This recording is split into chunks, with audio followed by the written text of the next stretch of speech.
We're finally covering levels 16 through 20. If you haven't seen the previous two Druid videos, check them out right here. First, let's cover the two most important class features you get at 18th and 20th level.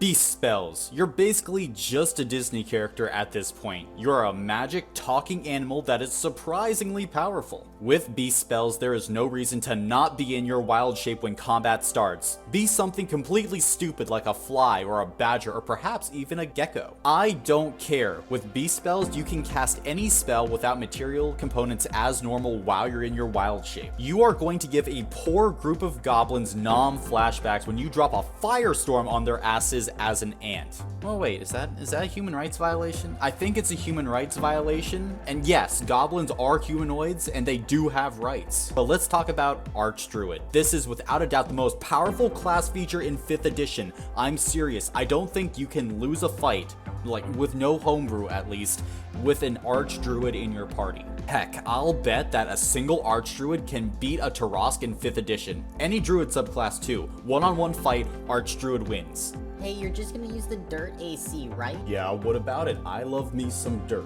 Now we come to really what I think this video is really about. How do you play Druid at epic levels? Well, the answer is simple and yet so hard.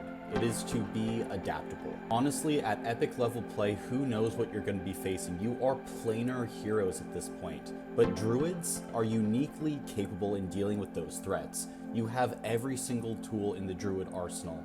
But at these higher levels, you have to be able to think through those problems and know which tool to use at which time. The best high-level Druids think ahead in fights, planning not only what they're going to do this round, but the rounds afterward as well. You gotta go into fights prepared. You gotta go into social encounters prepared. You have the world at your fingertips, but you just need to know when to use all of your tools. Now let's begin talking about some more specific tips for these higher levels. And really, these are tips that you can use at all levels, but higher level Druids are going to be in the right mindset to really start taking advantage of these. First tip, take those opportunity attacks for your teammates. Don't be afraid of them. When you reach these epic tiers of play, especially when you get beast spells, you'll have HP to spare. Go and take that opportunity attack for one of your weaker friends. Then drop a movement denial spell like Spike Growth or Ice Storm or Entangle on the enemy that you just attacked. Now your party mate can get the fuck out without the enemy attacking them or having the ability to catch up the next round. Look, essentially we're putting the party's enemies in timeout and not letting them leave until we say so. The next tip revolves around preparing for the end. These levels, your adventure will be ending soon.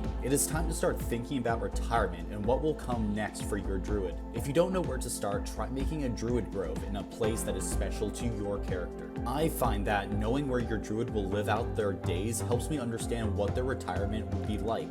Druids live incredibly long lives, so giving them a place to guard or protect helps to wrap your character up in a nice neat bow. Also, if you ever play in the same world, you've got a chance to go and interact with your old character if your DM allows it. Alright, the next tip is be the mountain. And let me explain this real quick. At higher levels, melee characters sometimes have a hard time getting into melee range against an enemy. Maybe they're blindingly fast, keep moving with legendary actions, or worse, they're flying.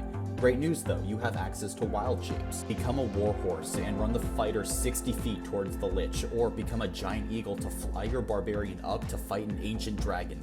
This gives a whole new meaning to the phrase carrying your team. Next, let's talk about spells. I don't really have any tips to give about individual spells, most of those I did in the previous two videos, but my biggest tip for these higher levels is to organize your spells and to have a cheat sheet. High-level Druids have so many spells.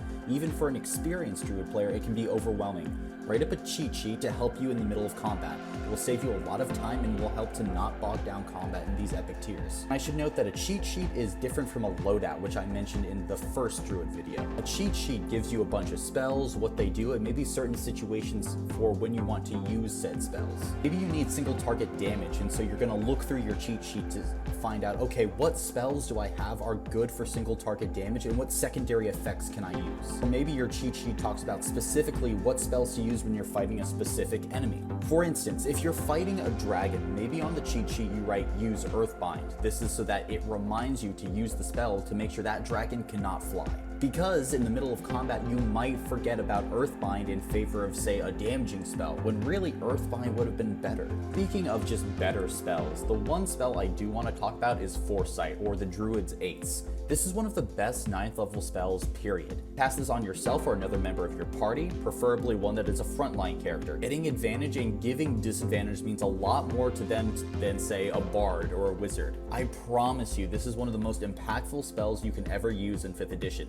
Foresight lasts 8 hours, is in concentration, and helps at literally every aspect of the game. There is no reason why you shouldn't be casting this spell. Whenever you're going to be entering a dungeon or a potentially iffy social encounter, always be casting Foresight. Now quickly, I want to go over some items that can really help your druid, not only at epic levels, but at all levels. Firstly, the Armor of the Beast. It gives you a flat +2 to your wild shape AC. It's always appreciated. It's an uncommon item, so you should be able to get this well before tier 4 play, but still, it's really good, useful until your druid retires. Next, let's talk about the Staff of the Woodlands. It's basically a staff that gives you all the base druid spells. Then that allows you to prepare all your crazy combat spells. Plus it doubles as a great melee weapon for a druid. Get this staff a sap. Yeah, I know, that was a terrible joke, but I just had to do it. Next we have the Moon Sickle. It's new from Tosh's Cauldron of Everything, and essentially what it does is give you a bonus to spell attack rolls and your save DCs for your druid spells. Look for this weapon early and often. It is so useful and really increases the strength of your druid. And finally, an Animated Shield. It's more AC in your wild shape, which is always appreciated, and nothing is better than getting temporary hit points from your wild shape and then just not losing any of those hit points. This magic item is just stupidly useful for druids. Now that we're done talking about all these druid levels, you're probably looking for a great druid build. Well, if you want to become a dragon, check out this video right here. Also, thank you for entering the dungeon.